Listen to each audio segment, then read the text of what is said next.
So, have you ever done a lot of work on yourself, really dug in, only to find that when you finally get that sense of peace, it feels a little weird, almost unsettling? The internal noise is finally gone, but the quiet that's left behind can feel kind of empty. Today, we're going to talk about exactly that. It's called emotional desaturation. Let's just dive right into the central question. Why does peace feel so strange? It's actually a pretty common experience. You go through this big internal shift, and suddenly life feels quiet. The emotional roller coaster you were used to, those huge highs and deep lows that kind of defined your days, they start to even out. And you're left wondering, is this it? Why does this feel so off? And look, your first instinct is probably going to be fear. You might think, am I broken? Did I lose my edge? Am I just becoming numb to everything?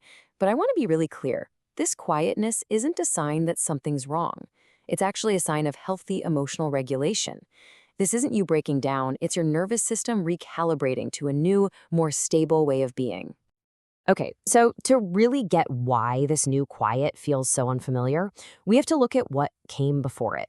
We need to understand that before state, a life that was pretty much built around constant emotional spikes. The thing is, most of us, and we don't even realize it, we live in a state of what you could call emotional amplification. Our nervous systems are constantly tuned to the outside world for signals, and our sense of feeling alive, well, that becomes totally dependent on the contrast between those really high highs and those really low lows. So, where do these spikes even come from? Well, they're usually external. Think about it. That rush you get from validation online, or the sharp sting of rejection, the weird pull of getting involved in drama, that constant need for something new. Even conflict gives you a certain kind of intensity, right? These are all the things our brains can get really hooked on.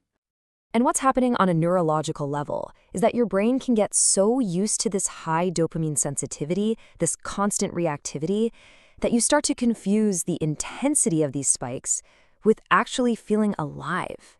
If you're not riding a wave or fighting against a current, it can feel like nothing's happening at all. So what changes? What's the turning point? Well, this shift in awareness, it doesn't usually show up with a big, dramatic explosion. More often than not, it just arrives quietly. It all starts with a very simple change in your perspective.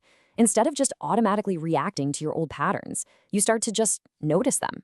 You might see how much energy you're wasting on things that don't really matter. You might notice how you're always over-explaining yourself. And this simple act of noticing, without judgment, it's incredibly powerful. And this is the fundamental change in what your nervous system starts to prioritize. You begin to move away from constantly seeking external validation, and you start looking for internal coherence. You go from favoring the chaos of constant stimulation to actually preferring the calm of predictability. You stop just reacting, and you start consciously noticing. Okay, so this internal shift is what leads us to this idea of emotional desaturation. Let's really define what that actually means.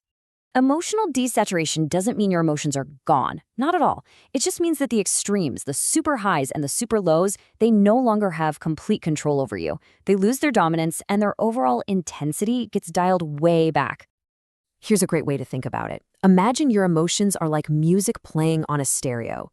Before the volume was cranked up to 10, the bass was shaking the walls, it was overwhelming. Now the volume's been turned down to, say, a 4. The music is definitely still there, you can hear it clearly, but it's no longer rattling the entire house. So what does this look like in real life? Well, joy might feel less like a frantic high and more like a quiet, sustained contentment. Sadness might still visit, but it doesn't stick around for nearly as long. Anger doesn't feel so sticky. It doesn't follow you around for days. And excitement, it becomes more selective, saved for things that are truly, deeply meaningful to you. Now, this is the part where a lot of people can get tripped up.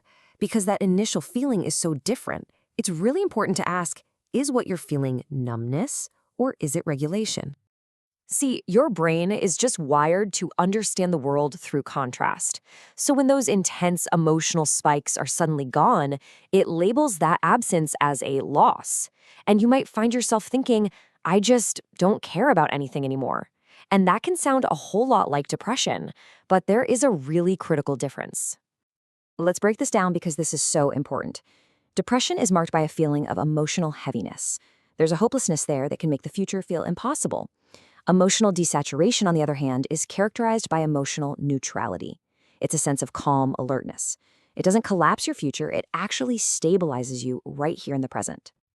What's happening in your body is a shift from your sympathetic nervous system being in charge, that's your fight or flight response, to your parasympathetic system taking over, that's rest and digest. Your system has finally stopped constantly scanning for threats and drama. It's not withdrawing from the world, it's just filtering it way more effectively. So let's go back and reframe that unsettling feeling we started with. What if this quiet isn't the problem at all? What if it's actually the prize? Yeah, to a system that's been trained on constant drama and stimulation, calm can feel, well, boring.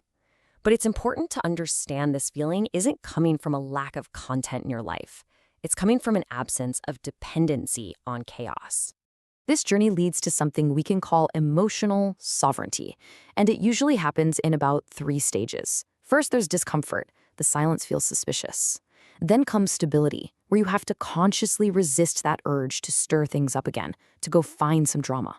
And finally, you arrive at sovereignty. You're just not emotionally hungry anymore.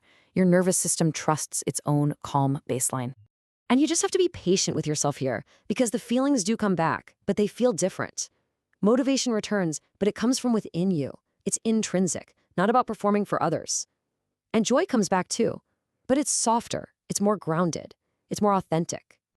So remember this, the quiet you're feeling, it's not a loss of who you were. It's the creation of space. It's space to choose your responses. Space to feel things without being totally overwhelmed by them. Space to just exist without having to constantly perform. This isn't the end of feeling alive. It's really the beginning of your freedom.